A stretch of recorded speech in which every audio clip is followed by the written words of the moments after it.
जो लोग government job पाना चाहते हैं या फिर फेम नाम प्रसिद्धि पाना चाहते हैं, आज का ये वीडियो उन लोगों के लिए है। सिर्फ वही लोग देखें। देखें, ये बात सही है कि आपकी कुंडली में ये बात दिखती है कि आपको फेम मिलेगा नहीं मिलेगा, किस स्तर का मिलेगा, या फिर गवर्नमेंट जॉब मिलेगी या फिर नहीं मिलेगी। ये बात सही है। लेकिन कई बार ये भी होता है ना कि उपायों के माध्यम से आपकी कुंडली में यदि कोई चीज़ नहीं है तो आप उन्हें ला सकते हैं। हाँ, ये बात सही है कि भाग्य बदला नहीं जा सकता है, लेकिन आप चीज़ों को बेहतर तो बना ही सकते हैं। अभी देखो, गवर्नमेंट जॉब जो है ना, इसके लिए सबसे मुख्य बात है कि सूर्य महाराज का साथ होना बहुत ज़रूरी है। लेकिन सूर्य महाराज के साथ साथ आप जिस घर में रहते हैं या फिर जहाँ लंबे समय तक अपना समय व्यतीत कर रहे हैं, उस जगह के ईस्ट डायरेक्शन का खुला होना और सूर्य एक्चुअल में जो सूर्य देव है उनकी किरणों का आपके एटलीस्ट आपके घर में आना, नहीं घर में आती तो एटलीस्ट आपके ऊपर पड़ना। और किरणों का मतलब चिलचिलाती धूप की बात मैं नहीं कर रहा हूं, किरणों का मतलब सुबह की किरणों की बात कर रहा हूं मैं। तो ये बात मैंने देखी है कि 100 में से 80 लोग जिन्हें आसानी से गवर्नमेंट जॉब लग जाती है, उनके घर में सुबह की जो किरण है, सुबह की, वो आसानी से पहुंच जाती है। हो सकता है उनका घर पश्चिम मुखी हो, उत्तर मुखी हो, दक्षिण मुखी हो, पूरब मुखी हो, बात अलग है, लेकिन उनके घर में सुबह की किरण जो है वो पहुंच जाती है। तो आपका काम क्या है? सबसे पहला आपका काम यहां पर यह है कि आपको सुबह की किरण, सूर्य देवता की किरण में बैठना है, सूर्य देवता की किरण को लेना है। अब देखो, हो सकता है आप ये बोलें कि भाई हमारे यहाँ तो नहीं आती, या तो पूर्व मुखी घर है लेकिन सामने बहुत बड़ी बिल्डिंग है, या फिर पश्चिम मुखी ही घर है, पीछे दीवार से सटा हुआ दूसरा घर है, हमारे घर नहीं आती। तो आप या तो अपने घर की छत पर जाएं जहां आपको सुबह की किरण मिल जाए, नहीं तो कहीं गार्डन में जाए, कहीं किसी मंदिर में जहां पर भी सुबह की किरण। अब सुबह का मतलब क्या होता है? सुबह का मतलब वैसे तो इन जनरल में कहूं तो ये होता है कि जब आप सूर्य देवता को आसानी से देख पाए। अब इस सूर्य देवता को आसानी से देखना तो बहुत जल्दी सुबह अर्ली मॉर्निंग की बात है। यहाँ पर मैं नहा करके जाइए वो नहीं कह रहा हूँ, मैं ये कह रहा हूँ कि आपको जाना है और जिस चीज़ में आपको प्रतिष्ठा चाहिए या जैसे गवर्नमेंट जॉब चाहिए, तो आपको जैसे आप यूपीएससी की तैयारी कर रहे हैं तो उसकी बुक्स होंगी, तो कुछ भी एक बुक या कोई भी वहां पर लेकर के जाइए। जैसे आप मान के चले गार्डन में गए, आपके यहाँ छत नहीं है, आप गार्डन में गए, वहां पे सुबह सुबह की किरण आपको मिल रही है, आप बुक लेकर के गए, वहां पर आप आराम से बैठ गए सूर्य देवता को देखते हुए, और अब बुक पढ़ रहे हैं।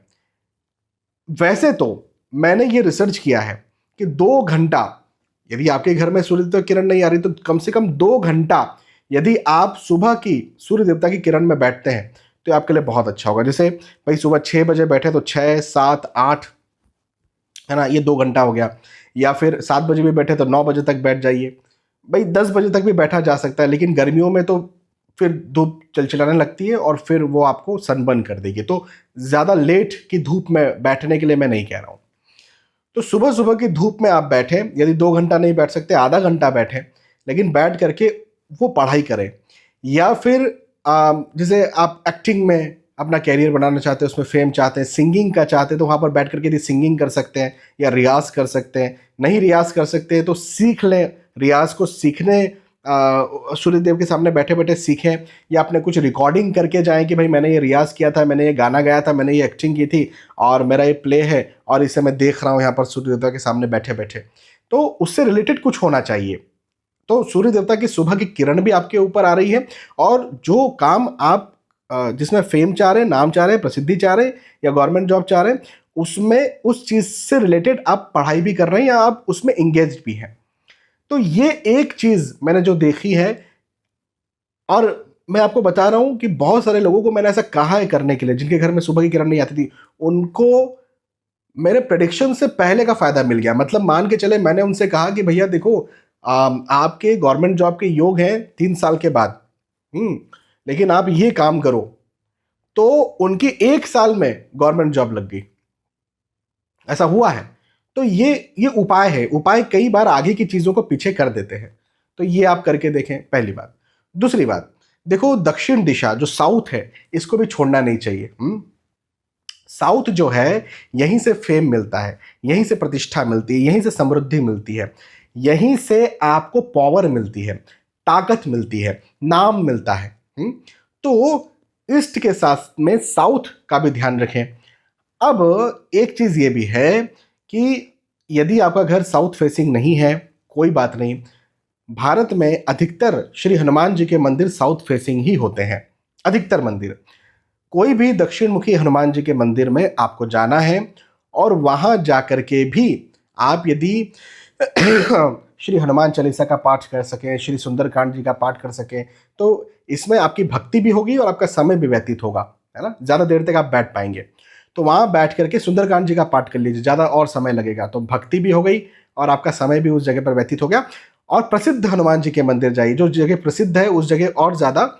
देखो मेरी एक बात समझना भाई, हनुमान जी तो छोटा जो मंदिर प्रसिद्ध नहीं है वहाँ पे भी हनुमान जी हैं, क्या वहाँ छोटे हनुमान तो है नहीं? और जो मंदिर प्रसिद्ध है वहाँ भी हनुमान जी, वहाँ कोई बड़े हनुमान तो है नहीं, हनुमान जी तो एक ही है।